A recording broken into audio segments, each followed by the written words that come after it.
ومن أحسن قولا ممن دعا إلى الله وعمل صالحا وقال إنني من المسلمين. அஸ்ஸலாமு அலைக்கும் வரஹ்மத்துல்லாஹி வபரகாத்துஹு. இன்னைக்கு நம்ம உஸ்மான் பின் அஃபான் ரலியல்லாஹு அன்ஹு பத்தி பார்க்க போறோம்.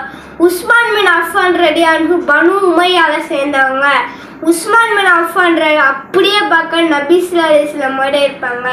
நபி ஸல்லல்லாஹு அலைஹி வஸல்லம் சொல்லியிருக்காங்க, எந்த ஒரு சமுதாயத்துக்கும் ஒரு சிறந்த பண்பு இருக்கு. இஸ்லாத்தின் பண்பு ஹயானா நாணம்.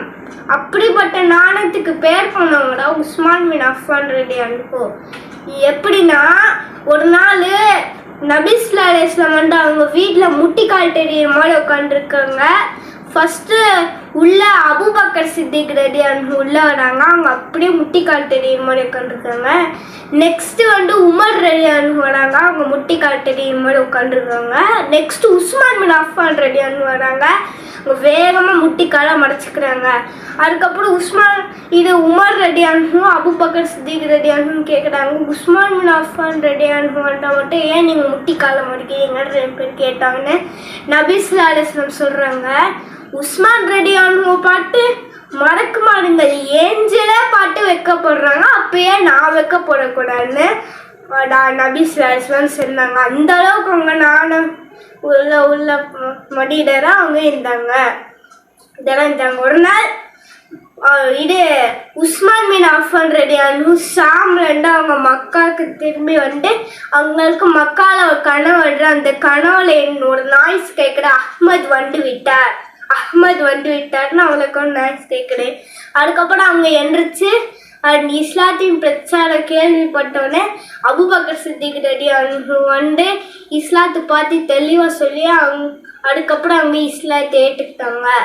அவங்க இஸ்லாத்தின் 4 போல அவங்க இஸ்லாத்தை ஏற்றுக்கிட்டாங்க. யாருன்னா அபூபக்கர் சித்திக் ரலியல்லாஹு அன்ஹு முதல்ல, 2வது அலி ரலியல்லாஹு அன்ஹு, 3வது ஸைத் பின் ஹாரிஸா ரலியல்லாஹு அன்ஹு, 4வது உஸ்மான் பின் அஃபான் ரலியல்லாஹு அன்ஹு. அவங்க 4 நபர் இருந்தாங்க இஸ்லாத்தை ஏற்றுக்கிட்டாங்க.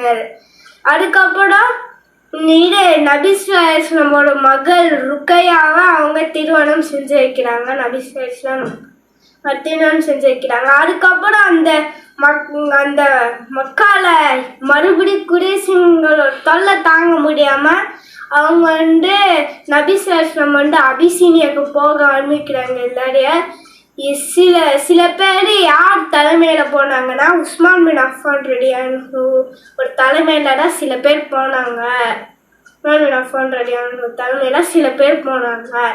அங்கே உஸ்மான் பின் அஃபான் ஹிஜ்ரத் பண்ணி முடித்தோடனே நபி ஸல்லல்லாஹு அலைஹி வஸல்லம் வந்து ஹிஜ்ரத் பண்ணுறாங்க. அதுக்கப்புறம் அவங்க 2வது ஹிஜ்ரத் பண்ணி அவங்க நபி ஸல்லல்லாஹு அலைஹி வஸல்லம் கூட மதீனாக்கு போயிடுறாங்க.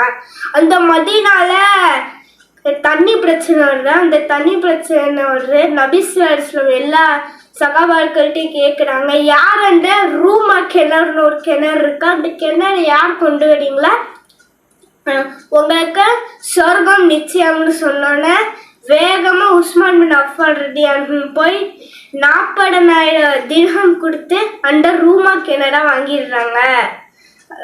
இந்த மக்கள்கிட்ட கொடுத்துடுறாங்க. அதுக்கப்புறம் பள்ளி வாசலுக்கு லேண்ட் லேண்ட் வாங்கிடுங்களா, அவங்களுக்கு சொர்க்கம் நிச்சயம்னு மறுபடியும் சொன்னா அவங்க மறுபடியும் 20,000 திர்ஹம் கொடுத்து அந்த லேண்ட் வாங்கிடுறாங்க. அதுக்கப்புறம் பத்ர் போர்ல எல்லாரும் சேர்ந்துக்கினாங்க. ஆனால் உஸ்மான் பின் அஃபான் ரலியல்லாஹு அன்ஹு சேர்ந்துக்க முடியல. ஏன்னா அவங்களோட மனைவி ருக்கையா உடம்பு சரியில்லை. ஆனால் நபி ஸல்லல்லாஹு அலைஹி வஸல்லம் அவங்கள பாட்டுக்கு சொல்லி நபி ஸல்லல்லாஹு அலைஹி வஸல்லம் போருக்கு போயிட்டாங்க. ஆனால் உஸ்மான் ரலியல்லாஹு அன்ஹு போருக்கு போகல. எப்போ முஸ்லீம்கள் போர்ல விக்டரியாடோ அதே நாள் தானே ருக்கையா இறந்து போகிறாங்க, அவங்களோட மனைவி இறந்து போகிறாங்க. அதுக்கப்புறம் உஸ்மான் பின் அஃபான் ரலியல்லாஹு அன்ஹு ரொம்ப கவலையாண்டாங்க. அதுக்கப்புறம் நபி ஸல்லல்லாஹு அலைஹி வஸல்லம் வந்து கேட்குறாங்க, ஏன் நீங்கள் ரொம்ப கவலை இருக்கீங்கன்னு கேட்டோன்னே உஸ்மான் பின் அஃபான் ரலியல்லாஹு அன்ஹு சொல்கிறாங்க, இந்த மாதிரி ருக்கையா இறந்து போயிட்டாங்க. அது மட்டும் இல்லாமல் நம்ம 2 பேர் எடுத்த ரிலேஷன்ஷிப்பு கட் ஆயிடுச்சோன்னு நான் ரொம்ப வருத்தமாக இருக்குன்னு சொன்னோன்னே மேலேருந்து ஜிப்ரீல் அலைஹிஸ்ஸலாம் வந்து சொல்கிறாங்க, ஏஞ்சல் வந்து சொல்கிறாங்க, இவங்களோட 3வது மகள் உம்மு குல்துமா ஒரு நாள் உம்மு குல்துமா உஸ்மான் ரடி அன்ஹுவை திருமணம் செஞ்சு வைங்கன்னு நபி ஸல்லல்லாஹு அலைஹி வஸல்லம் மலக்குமார்கள் சொல்றாங்க. அதுக்கப்புறம் நபி ஸல்லல்லாஹு அலைஹி வஸல்லம் உம்மு குல்துமையும் நபி ஸல்லல்லாஹு அலைஹி வஸல்லம் உம்மு குல்துமையும் உஸ்மான் ரடி அன்ஹு திருமணம் செஞ்சு வைக்கிறாங்க. அதுக்கப்புறம் தபூக் போறதுக்கு முன்னாடி நபி ஸல்லல்லாஹு அலைஹி வஸல்லம் கேட்குறாங்க, யார் எனக்கு உதவி பண்றீங்களோ அவங்களுக்கு சொர்க்கம் நிச்சயம் சொன்னேன்னு.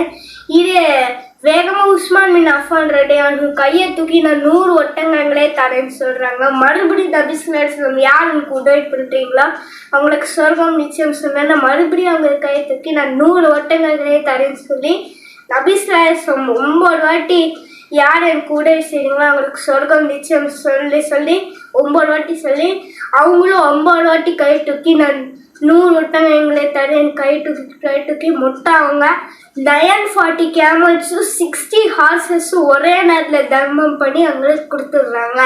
அது மட்டும் இல்லாமல் அவங்க வீட்டில் போய் ஆயிரக்கணக்கான கோல்டு காயின்ஸ் எடுத்து அவங்க மடியில் வச்சிடுறாங்க. நபி ஸல்லல்லாஹு அலைஹி வஸல்லம் மடியில் வச்சிடுறாங்க உஸ்மான் ரலியல்லாஹு. அதுக்கப்புறம் நபி ஸல்லல்லாஹு அலைஹி வஸல்லம் சொல்கிறாங்க, மதர்ர இப்னு அஃபான் மாமில பாதலியான், அதாவது இனிமேட்டு இன்று முதல் உஸ்மான் பின் அஃபான் ரலியல்லாஹுக்கு எந்த டீமும் நடைபெறாதுன்னு அவங்க நபி ஸல்லல்லாஹு அலைஹி வஸல்லம் சொல்கிறாங்க. அப்போ நம்மளும் உஸ்மான் பின் அஃபான் ரலியல்லாஹு பண்ண அத்தனை சடக்கா அத்தனை நல்ல விஷயங்களும் நமக்குள்ளே இருக்க ட்ரை பண்ணோம். இன்ஷா அல்லாஹ் ட்ரை பண்ணுவோமா? அஸ்ஸலாமு அலைக்கும் வரஹ்மத்துல்லாஹி வபரகாத்துஹு.